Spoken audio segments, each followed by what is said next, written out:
in subtraction, there is only one rule that sometimes students are confused how to solve. Okay? For example, I have here 2x. 2x plus 4 subtracted by 3x minus 7. Okay? So they are solving this one without distributing this negative sign, which makes the answer incorrect. Okay? So take note that if we have a parenthesis after the subtraction, we need to distribute the negative sign or the subtraction or the minus. So this will become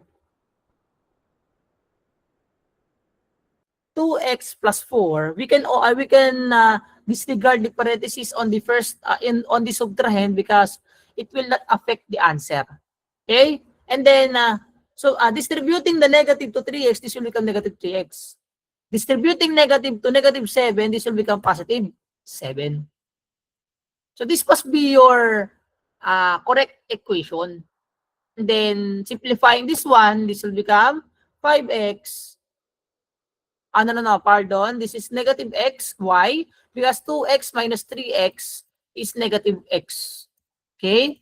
So if you don't have a calculator, so better watch some subtraction practices or exercises. Okay? But since you're already in the first year college, so we are expecting that you already know how to add or subtract the, what do you call this one? The numbers correctly. Okay? Because that is the basic part of mathematics. And then 4 plus 7 is 11. So the final answer is negative x plus 11. Okay? So this is different to this idea. Okay? Just like what I've said a while ago, that some students are confused in this type of example. So sometimes they are making this one as negative 3x minus 7. They are not distributing the negative sign on these two terms. Okay? And the answer of this one will result to 2x minus 3x is negative x, and then 4 minus 7 is negative 3, which is too far on the correct answer. Okay? So always bear in mind that type of rule. Okay? So that is the only thing that we need to know in subtraction, and then we can simply subtract. Okay? Again, the same rule here, add the same, okay? And add the same degree. Okay? So in this case, of course, we will just make this one a subtract.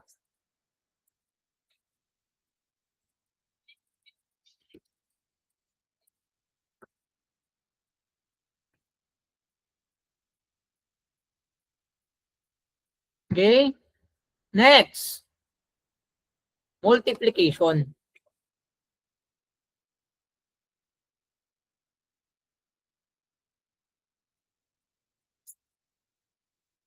So in multiplication, I will teach you two types of multiplication.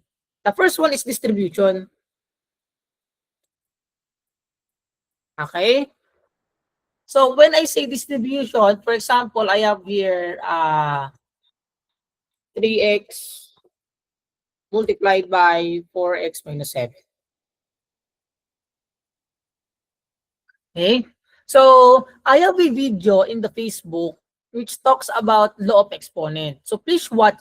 Please watch it because it is part of your examination. Okay? So I already discussed the law of exponent, all law of exponent that we will use in our exam in that video. Okay? So in our next meeting, probably I'll just try some example that is related to the question in our exam. Okay? So 3x times 4x minus 7. So in this case, so we need to distribute this 3x into both terms. Okay? Take note. if we have here like this one, 3x, so we need to distribute all. Okay? Not only x, not only 3, but both of them, 3x. Okay? So distributing the 3x to the two terms, this will result to 3x times 4x subtracted by 3x times negative 7. This will become 3x times 4x. This will become 12x squared. Okay. What have you observed? Okay. So when we are adding same variable, when we are multiplying same variable, okay, so we will add their exponent. Okay, that's why it becomes 12x squared. 3x times 4x. 3 times 4 is 12. X times x is x squared. And then 3x negative 3x. Oh, sorry. This is not negative. Okay, this is positive. Okay? 3x times negative 7. So this will become negative 21x. Okay? So this is your final answer. Okay? So that is for the distribution. How about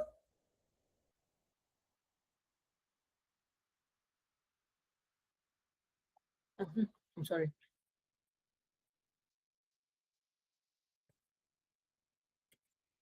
Okay, next we have here the FOIL method.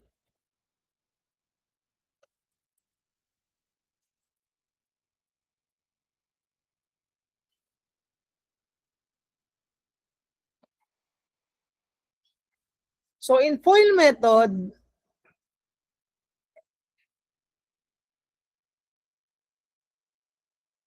this is applicable for the product of two binomials. Okay? So for FOIL is first, outer, inner, and last. Okay, so let us try an example. For example, we have here 2x plus 3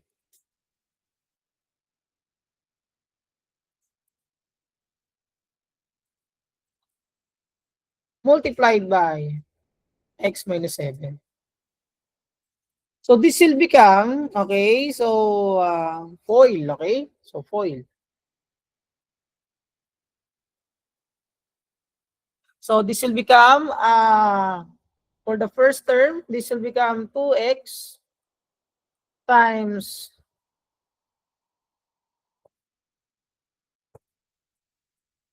x. Then this will become, O is the 2x times negative 7. Then inner, so this is 3.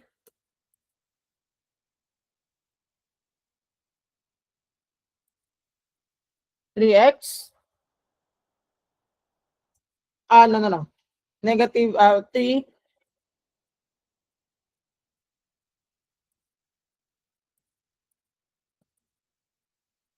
times x. Oh, 3. I said 3. Not 2. And lastly, L. So for L, that is 3 times negative 7. So simplifying this all, this will become 2x. 2x squared because 2x times x. Okay? And then 2x, okay? 2x times negative 3x. 2x minus 7, 2x times negative 7. And then negative 3 times x. Okay? So that is 2x minus 7 minus 3. Okay? So this is, what's this one? 2x times 7 2x my no. So negative 14x, and then this is 3x. Okay? So when we combine these two, this will become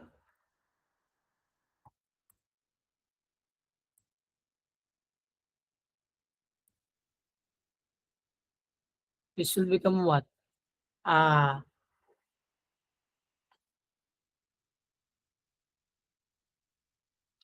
2x squared minus 11. Okay, this is not minus 11x because we combine both x variable. And negative 3 times negative 7 is negative 21. So the answer is this one.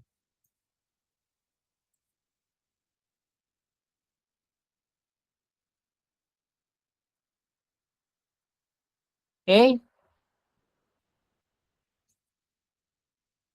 So those are the two multiplication that we need to know.